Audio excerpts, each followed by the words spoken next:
అందరికీ నమస్కారం అండి. ఈరోజు జాబులు చేసే అమ్మాయిల గురించి మాట్లాడుకుందాం. అంటే అబ్బాయిలు చేస్తుంటారు కదా, ఇప్పుడు అయితే అందరు అమ్మాయిలు కూడా బాగా చదువుకొని అబ్బాయిల కంటే ఎక్కువ పొజిషన్లో ఉండి బాగా సంపాదించే అమ్మాయిల గురించి అయితే మాట్లాడుకుందాం. ఇంతకుముందు పూర్వకాలంలో అయితే ఆడపిల్లల్ని ఎక్కువ చదివించేవారు కాదు పెద్దవాళ్ళు. ఎందుకులే పెళ్ళి అయిపోతుంది కదా, ఇంటికి వెళ్ళి అత్తగారింటికి వెళ్ళిన తర్వాత వంట చేసుకోవడం, పిల్లలు చూసుకోవడం, భర్తను చూసుకోవడం, ఇదే సరిపోతుంది, ఇంకా అమ్మాయికి చదువు ఎందుకు అన్న ఆలోచనలో ఉండేవారు. అలా కొంతకాలం అయిన తర్వాత ఆడపిల్లలను కూడా చదివించేవారు. బాగా ఉన్న స్థాయిలో ఉన్న వాళ్ళైతే ఆడపిల్లల్ని చదివించేవారు. అలా చదివిన ఆడవాళ్ళు కూడా భర్తను చూసుకుంటూ, కుటుంబాన్ని, అత్తగారు మామగారిని, పిల్లల్ని చూసుకుంటూ, వాళ్ళు ఎంత చదివినా కూడా అసలు చదువుకోలేనట్టు ఉండి గృహిణిగా ఇల్లాలిగా ఇంటి బాధ్యతలు అన్నీ చూసుకునేవారు. అలాంటి ఆడవాళ్ళని కూడా మనం చూసాం. అలా ఇంకా కాలక్రమేణా పెరుగుతూ ఉంటే, లేదు అమ్మాయిలు కూడా అబ్బాయిలతో సమానంగా చదువుకోవాలి, ఉద్యోగాలు చేయాలనే స్థాయికి వచ్చేసిన తర్వాత ప్రతి ఒక్క తల్లిదండ్రులు కూడా ఆ మగపిల్లలతో సమానంగా ఆడపిల్లలను కూడా చదివిస్తున్నారు. ఇప్పుడు ఈ కాలం వచ్చేసరికి అయితే ఇంకా మొత్తం అంతా ఈక్వల్ అయిపోయింది. అబ్బాయిలు అమ్మాయిలు వేరు అనేది అయితే లేదు. ఇద్దరు సమానంగా సంపాదిస్తున్నారు. పెళ్ళిళ్ళు కూడా అలాగే సమానంగానే, ఇంకా కట్న కానుకలు అడగకుండానే ఇలాగ జాబ్ చేసే అమ్మాయి ఉంటే చాలన్నట్టు పెళ్ళిళ్ళు చేసుకున్నారు. అయితే ఇప్పుడు చాలామంది ఫ్యామిలీల్లో భార్యాభర్తల మధ్య గొడవలు వచ్చి ఈ కొత్తగా పెళ్ళైన పిల్లల్లో విడిపోయే పరిస్థితి దాకా వస్తుంది. దేనికి వస్తుంది అని అంటే, పెళ్లి చేసుకునేటప్పుడు అయితే అబ్బాయిలు మాకు ఉద్యోగం చేసే అమ్మాయి కావాలి అని చెప్పేసి అడిగి చేసుకుంటూ ఉంటారు. అలాగే ఆ అమ్మాయి కూడా తల్లిదండ్రులు ఏమని అంటారంటే, అప్పట్లో పెళ్లి చేసుకుంటే పెళ్లి చేసామనుకో రేపు వచ్చేవాడు ఎటువంటి వాడు వస్తాడో, అత్తగారు మామగారు వాళ్ళు ఎటువంటి వాడు వస్తారో, భర్త సరైనవాడు కాకపోతే తన కాళ్ళ మీద తను బతికేలాగా ఉండాలి, తన పిల్లల్ని తను పోషించుకునేలాగా ఉండాలి, ఒకళ్ళ మీద ఆధారపడకూడదు, ఈ రోజు ఎప్పుడు ఎలా ఉంటుంది అన్న ఆలోచనతో తల్లిదండ్రులు కూడా పిల్లల్ని బాగా చదివించి ఉద్యోగాలకు పంపించారు. అలాగే విదేశాలకు పంపించడానికి కూడా వెనకాడకుండా పిల్లల్ని పంపిస్తూ ఉన్నారు, ఆడపిల్లల్ని. అయితే ఇప్పుడు పెళ్ళిళ్ళ విషయానికి వచ్చేసరికి ఈ భర్తలు సంపాదించే సంపాదన సరిగ్గా సరిపోయేది కాదు. ఇప్పుడు ఒక 10,000 సంపాదించే అతను ఒక 20,000, సపోజ్ ఒక 30,000 శాలరీ వచ్చే అతను ఉంటాడు. అతను ఏంటి, ఆ అమ్మాయి ఇంకో 30,000 సంపాదించే అమ్మాయిని పెళ్లి చేసుకోవాలనుకుంటాడు. ఎందుకంటే ఇతను తెచ్చే సంపాదన సరిపోదు. ఇప్పుడు ఏంటి, బిటెకలు చదివే పిల్లలైనా, ఏ పిల్లలైనా, సాఫ్ట్వేర్లైనా, ఏదైనా సిటీలో ఉద్యోగాలు చేసే పరిస్థితి వచ్చింది. సిటీలో ఉద్యోగాలు చేయాలంటే రెంట్ కట్టుకునే ఇంట్లోనే ఉండాలి, సొంత ఇల్లులు అయితే ఎవరికి ఉండవు. మరి ఆ రెంట్ కట్టాలి అని అంటే వాళ్ళకి వచ్చే జీతంలోనే ఓ 10,000 రెంట్కే పోతే ఇంకా 20,000తో వాళ్ళు ఏం బతుకుతారు? వాళ్ళు డైలీ మెట్రోలు కానీ ఇలాగ ట్రావెలింగ్కి సరిపోతూ ఉంటాయి, ఇంటి ఖర్చులు ఉంటాయి, బోల్డ్ అని ఉంటాయి, వాళ్ళ అవసరాలకు ఉంటాయి, సరిపోదు. ఆ అబ్బాయి ఏమని ఆలోచిస్తాడు, ఇలా జాబ్ చేసుకుని అమ్మాయిని చేసుకుంటే ఒకరికొకరు ఇద్దరం సంపాదించుకుంటే, ఇద్దరు చెరో 30,000 తెచ్చుకుంటే మన కుటుంబం గడుస్తుంది, చక్కగా ఇద్దరు సంపాదన సరిపోతుంది, ఒకరిది తిన్నా కూడా, ఒకరిది ఖర్చు పెట్టి తిన్నా ఇంకొకరిది సేవ్ చేసుకోవచ్చు, భవిష్యత్తులో బాగుంటుంది అని అన్న ఆలోచనతో ఆ అబ్బాయి ఆలోచిస్తాడు. ఇక్కడ ఈ అమ్మాయి ఏమని ఆలోచిస్తుంది, నేను సంపాదించుకుంటున్నాను, నా భర్తే అన్ని ఇల్లంతా పోషణ అన్నీ తనే చూసుకుంటాడు, నాకు అవసరాలకి నేను చీరలు కొనుక్కోవాలి, నగలు కొనుక్కోవాలి, నా అవసరాలకి ఏదైనా, నా పిల్లలకి ఏదైనా కొనాలన్నా, ఒకవేళ మా అమ్మ మా నాన్నని నేను చూడాలన్నా నా దగ్గర మనీ ఉంటుంది, వాళ్ళని అడగక్కర్లేదు, నాకంటూ ఒక సెక్యూరిటీ ఉంటుంది, నా దగ్గర ఒక మనీ అనేది ఉంటుంది, నేను సంపాదించుకుంటే నేను ఏదైనా కొనుక్కోవచ్చు అన్న మైండ్ సెట్లో ఈ అమ్మాయి ఆలోచనలో ఉంటుంది. కానీ అవన్నీ పెళ్ళిలో అవన్నీ చాలామంది మాట్లాడుకోరు. సంపాదిస్తుందో ఉద్యోగం చేస్తుందో అంతవరకు చూస్తారు. కానీ ఈ శాలరీలు ఖర్చు పెట్టుకునే విషయానికి వస్తే, మరి శాలరీలు ఇంట్లో ఇద్దరం ఖర్చు పెట్టుకుందామని ఇలాంటి విషయాలు పెద్దగా మాట్లాడుకోరు ఎవరు. ఇంకా పెళ్ళయ్యాక మాదే కదా, ఈ అమ్మాయి సంపాదించేది పెళ్ళయ్యాక ఇంకా మాకే పెట్టాలి కదా అన్న ఆలోచనలో అబ్బాయి సైడ్ వాళ్ళు ఆలోచిస్తారు. ఇంకెప్పుడైతే పెళ్ళి అవుతుంది అంతవరకు బాగానే ఉంటుంది, పెళ్ళి అవుతుంది. పెళ్ళి అయిన తర్వాత ఈ అబ్బాయి శాలరీ సరిపోదు, ఆ అమ్మాయిని పెట్టమని అడుగుతాడు. నీ శాలరీ కూడా ఖర్చు పెట్టి ఇంట్లోని, లేకపోతే చిల్లర ఖర్చులు అండి, నిజంగా చిల్లర ఖర్చులకి ఎంత ఖర్చు పెట్టినా కూడా కనబడదు ఇంట్లో. ఒక రెంట్ కానీ ఏదైనా కరెంట్ బిల్లు ఏదైనా కట్టాం అది కనబడుతుంది, కట్టాం కదా అని. అదే ఇంట్లో ఉప్పులు పప్పులు తెచ్చిన, ఆ చిల్లర సామాను తెచ్చిన ఖర్చులు ఉంటాయి చూసారా, కూరలని, పాలని, ఇవని, వాటికి ఖర్చు పెట్టిన డబ్బులు అయితే అస్సలు కనపడదు. దీనికంటే ఎక్కువ ఆ ఖర్చులు అవుతాయి. అవి ఎవరికి కనిపించవు. రూపాయి పాపాయి అన్నది అసలు చిల్లర ఖర్చులు ఎవరు కనిపించవు. ఎవరు ఎంత పెట్టామనేది తను పెట్టినా కూడా ఏం ఖర్చు పెట్టామన్నట్టే ఉంటారు. ఎందుకంటే అది ఎప్పటికప్పుడు తెచ్చుకుని తినేస్తూ ఉంటాం కాబట్టి అది కనిపించదు అక్కడ ఎదురుకొండగా. ఆ పప్పులు ఉప్పులు తెస్తాం, అవి నెల చేసారు తినేస్తాం, మనం ఖర్చు పెట్టిన డబ్బులు కనబడతాయా? కనబడవు. కాబట్టి అలాంటి విషయాల్లో తను ఖర్చు పెడుతుంది. ఇలా కొన్నాళ్ళు గడుస్తుంది. కొన్నాళ్ళు గడిచిన తర్వాత అమ్మాయి దగ్గర ఏం మనీ ఉండదు, తెచ్చి ఇంట్లోనే పెడుతుంది. నువ్వేం పెట్టావు అనే దగ్గరికి వచ్చి మాట్లాడుకునేసరికి వచ్చి ఇద్దరి మధ్యన గొడవలు వస్తాయి. అదే కొంతమంది భార్యాభర్తలు ఉంటారండి, ఒక అండర్స్టాండింగ్తో ఉంటారు. ఎలా అంటే, నాన్న పెళ్లి చేసుకున్నాం కదా, నీ శాలరీ నా శాలరీ మన ఇద్దరం సంపాదిస్తున్నాం, ఒక శాలరీ ఖర్చు పెట్టుకుని ఒక శాలరీ సేవ్ చేసుకుందాం, రేపు మన భవిష్యత్తుగా ఉంటుంది. మనం ఏదైనా ఒక ఇల్లు కొనుక్కోవాలన్నా, ఒక కారు కొనుక్కోవాలన్నా, మన పిల్లల ఎడ్యుకేషన్ కన్నా రేపు పిల్లలు పుట్టిన బోళ్ళు ఖర్చులు ఉంటాయి కాబట్టి మనం ఇలా చేద్దామని ముందే ఒక అండర్స్టాండింగ్ మాట్లాడుకొని అలా చేసుకునే వాళ్ళు ఉన్నారు. వాళ్ళకి భార్యకి ఎంతో సహాయంగా ఉండి తను చేసే ప్రతి పనికి సహకారంగా ఉండి సపోర్ట్గా ఉండే భర్తలు తనను ప్రేమగా చూసుకున్నారనుకోండి, నిజంగా ఆ భార్య మీకే పెడుతుంది, ఎవరికి పెట్టదు కదా, ఏది లెక్క పెట్టదు.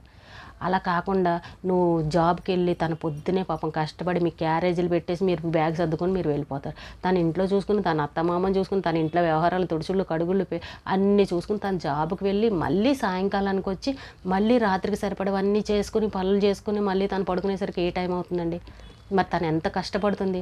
మరి అలాంటి అమ్మాయికి కావాల్సింది ఏముంటుందండి? సాయంత్రం అంత కష్టపడుతుంది, భర్త ప్రేమ, భర్త ఆప్యాయంగా మాట్లాడడం, తనకి ఇష్టమైంది భర్త చేసి పెట్టడం.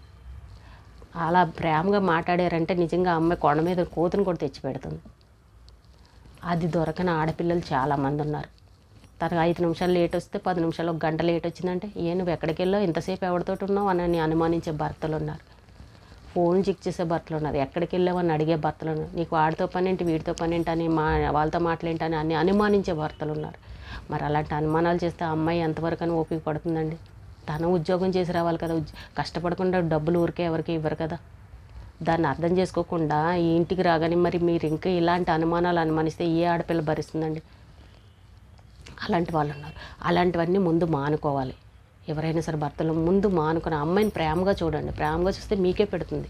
మన సంసారమే కదా, మన ఇల్లే కదా అని తన మన అనుకున్నట్టు పెడుతుంది. మీరు తనను కూడా వేరు చేసి ఇలా అనుమానించి తనని శాడిజం మనసు మీద కొట్టే మాటలతోటి బాధ కలిగించే మాటలు, దరిద్ర మొహానివి, నువ్వు ఇలాంటి మొహానివి, నీ కూర దరిద్రంగా ఉంది, నీ వంట దరిద్రంగా ఉంది, మీ అమ్మ మీ నాన్న ఇలాగే పెంచారా నిన్ను, మళ్ళీ వాళ్ళ పుట్టింటి వాళ్ళని తిట్టి వాళ్ళ సైడ్ వాళ్ళని మాట్లాడినారనుకోండి, ఏ అమ్మాయి భరించదు. మా అమ్మ వాళ్ళని ఎందుకు అంటున్నారని కోపం ఎవరికైనా వస్తుంది, ఏ ఆడపిల్లకైనా వస్తుంది. మీరు ఏదైనా ప్రేమగా తీసుకోండి. మీరు ప్రేమగా చూస్తే ఆ అమ్మాయి మీకే పెడుతుంది. మీ దగ్గర చూస్తే మనీ ఉండదు, మీరు తెచ్చే శాలరీలు సరిపో, మీ క్రెడిట్ కార్డులకి మీ అప్పులు తీసుకోవడానికి ఖాళీ రెంట్ ఒకటి కడతారేమో, మిగిలినవన్నీ ఈ అమ్మాయి చేయి పెడితేనే కానీ ఇల్లు గడవదు. ఆ అమ్మాయి 4 రోజులు లేకపోతే మీకు ఫుడ్ ఉండదు. అలాంటి అమ్మాయిని మీరు ఎంత బాగా చూసుకోవాలండి? వాళ్ళ తల్లిదండ్రులు అంత కష్టపడి అన్ని రోజులు అన్ని లక్షలు ఖర్చు పెట్టి బీటెక్లు అవి చదివించారని అంటే, వాళ్ళు కష్టపడి చదివించి మీకు అప్పచెప్పారు అని అంటే, మీరు అమ్మాయిని ప్రేమగా చూసుకుంటే ఆ అమ్మాయి కష్టాన్ని మీకే దారిపోస్తుంది కదా, మీ పిల్లలకే కదా. మీరు బాగా చూసుకుంటే వాళ్ళ తల్లిదండ్రులు రేపు అడుగుతారు, అమ్మ నీ జీతం ఏం చేస్తున్నావు, అమ్మ నీ జీతం ఏమైందని అడుగుతారు. ఎందుకంటే వాళ్ళు పెంచి చదివించారు. వాళ్ళు లేదు నాన్న తన జీతం సరిపోవట్లేదు నేను ఇంట్లో పెట్టేశాను అని అన్నారు అనుకోండి, మీరు మంచి వాళ్ళు అయితే వాళ్ళు ఏమన్నారు, పోన్లే మా భర్త బాగా చూసుకుంటున్నాడు కదమ్మా, పోన్లే ఇంటికే కదా ఖర్చు పెట్టాం, నీ సంసారానికే కదా అని ఊరుకుంటారు. అదే మీరు బాగా చూడలేని టార్చర్ పెట్టే భర్త అనుకోండి, వాళ్ళు వచ్చి నిలేసి అడుగుతారు మిమ్మల్ని, ఏంటి పెళ్ళం సంపాదనతో తిని కూర్చుంటున్నావా ఇంట్లో, నీ సంపాదన పోషించలేనోడు పెళ్ళి ఎందుకు చేసుకున్నావు, మా అమ్మాయి సంపాదన నీకేం అవసరం అని నిలేసి అడుగుతారు మీ అత్త మామ.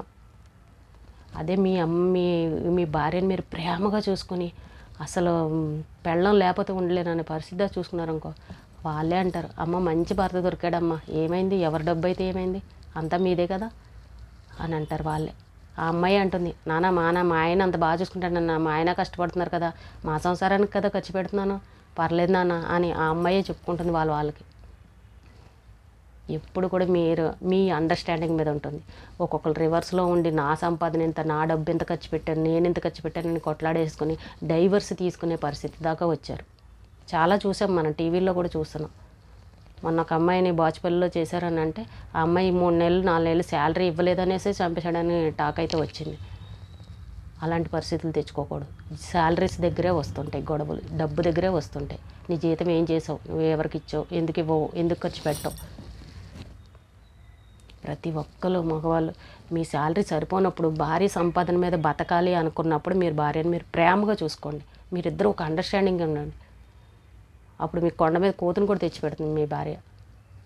అది లేకుండా అమ్మాయిని అనుమానించి టార్చర్ పెట్టి మనసుకు బాధ కలిగించే మాటలతోటి వేధించి వాళ్ళ పుట్టింటి వాళ్ళని విమర్శించి ఇలాంటి మాటలు మాట్లాడితే ఏ భార్య కూడా సహించదు. గొడవలు ఖచ్చితంగా వచ్చేస్తాయి. కాబట్టి ప్రతి ఒక్కరు భార్యను ప్రేమగా చూసుకోండి. ఇంట్లోని ఇద్దరు ఒకరి శాలరీ మీరు మాట్లాడుకోవాలి. నాన్న మన సంపాదనలు తక్కువ కదా, కాబట్టి ఒక శాలరీ ఖర్చు పెట్టుకుని తిందాము, ఒక శాలరీ సేవ్ చేసుకుందాము, నీ శాలరీ దాచిపెడదాము, నా శాలరీతో ఖర్చు పెట్టుకుందామని ఇద్దరు ఒక మాట అనుకోండి. ప్రేమగా ఉండండి దగ్గరికి. అప్పుడు ఆ అమ్మాయి మీకు ఖచ్చితంగా మీకు సహకారంగా ఉండి ఎంత కష్టమైన అమ్మాయి భరించి వచ్చి ఉద్యోగం చేసుకొచ్చి మీ అమ్మమ్మ నాన్న మీ ఫ్యామిలీని చూసుకుని చక్కగా అంత కష్టపడుతుంది. ఎవరు కూడా గొడవలు పెట్టుకోకండి. ఎక్కువ కాపరాలు ఇలాంటి విషయాల్లోనే విడిపోతున్నారు. ఎక్కువ విడాకులు తీసుకునే పరిస్థితులు, కొత్తగా పెళ్ళైన పిల్లలు ఎక్కువ విడాకులకు వచ్చేసే పరిస్థితులు ఇలాంటి చోటే. ఉద్యోగాలు చేసుకుని ఇద్దరు పిల్లలు కావాలని, జాబులు చేసేవాళ్ళు కావాలని పెళ్ళిళ్ళు చేసుకుని తర్వాత ఈ జీతాల దగ్గరే గొడవలు వస్తున్నాయి. కాబట్టి ప్రతి ఒక్కరు అబ్బాయిలైనా అమ్మాయిలైనా ఒకరికొకరు అండర్స్టాండింగ్గా ఉండండి. మాట్లాడుకోండి, ఫస్టే మాట్లాడుకోండి. నా శాలరీ ఏంటి, నీ శాలరీ ఏంటి అని. ఉద్యోగం చేసే అమ్మాయి దొరికేసింది కదా గబగబా పెళ్లి చేసేసుకుందామని ముందు ఇలాంటివి ఏమి మాట్లాడుకోకుండా పెళ్లి చేసేసుకుంటారు. తర్వాత గొడవలు పడి విడిపోయే పరిస్థితికి వస్తుంది. కాబట్టి ముందే మీరు మాట్లాడుకోండి. అప్పుడు మీ ఫ్యామిలీలోకి ఇంకెవరు వచ్చి మిమ్మల్ని నిలేసి అడిగేసే పరిస్థితి ఉండదు. అంత ఫ్యామిలీ అంతా హ్యాపీగా ఉంటుంది. భార్యకి సహాయం చేయండి. మీరు తను కష్టపడుతుంది కాబట్టి ఇంట్లో కూడా ఇంటి పనుల విషయాల్లో కూడా తనకు సహాయం చేయండి. ప్రేమగా చూసుకోండి. ప్రేమగా బయటకు వెళ్ళండి. ఇంకా మీ ఇంట్లో ఎందుకు వస్తాయి గొడవలు? ఇంకా వేరే వాళ్ళు ఎందుకు వస్తారు? మీ ఇద్దరి మధ్యలోకి మూడో వాళ్ళు రారు కదా. మీరు ఇంట్లో బాధ పెట్టారు అనుకోండి, పాప మా అమ్మాయి తెల్లారి ఆఫీస్కి వెళ్ళగానే తన కొలీగ్స్కి, తన ఫ్రెండ్స్కి అందరికీ చెప్పుకుంటుంది. నా మొగుడు ఇలా చేశాడు, ఈవేళ ఇలాగంటున్నాడు, ఈవేళ గొడవ వేసుకున్నాడు, డబ్బులు ఇవ్వమంటున్నాడు, ఇంత టార్చర్ పెడుతున్నాడు, నన్ను ఇలా అనుమానిస్తున్నాడని ఇలాంటి విషయాలన్నీ పాపం తన ఆఫీస్కి వెళ్ళి తన కొలీగ్స్కి చెప్పుకుంటుంది. తన లోకువే కదండి పాపం. ఈ లోకులన్నీ ఫ్రెండ్స్ ఎవడో ఒకడు ఏదో ఒకటి అంటాడు ఆ అమ్మాయిని. మొగుడు సరిగ్గా లేపేసరికి ఆ లోకు చూసి ఇంకొకడు ఎవడొకడు కన్నేయడం చూస్తాడు. ఎప్పుడూ ఆ పరిస్థితి తెచ్చుకోకండి. ప్రేమగా మీ ఇద్దరు ఉండండి. ఇలాంటి కాపురాలు ఎప్పుడు ఎక్కువ కాలం కలిసి ఉండేలాగా చూసుకుంటారు. చిన్న చిన్న విషయాలకి, జీతాలకి దగ్గర గొడవలు పడకండి. ఉన్న దాంట్లోనే చదువుకోండి. అది మిడిల్ క్లాస్ వాళ్ళైనా సరే, హై క్లాస్ వాళ్ళైనా, ఎవరైనా సరే సర్దుకుపోతేనే ఉందండి సంసారం. సంసారం అంటేనే సర్దుకుపోవడం. చిన్న చిన్న వాటికి పెద్దవి చేసుకోకూడదు. ఈరోజుకి ఇదేనండి వీడియో. రేపు మళ్ళీ ఒక మంచి వీడియోతో మళ్ళీ కలుద్దాం.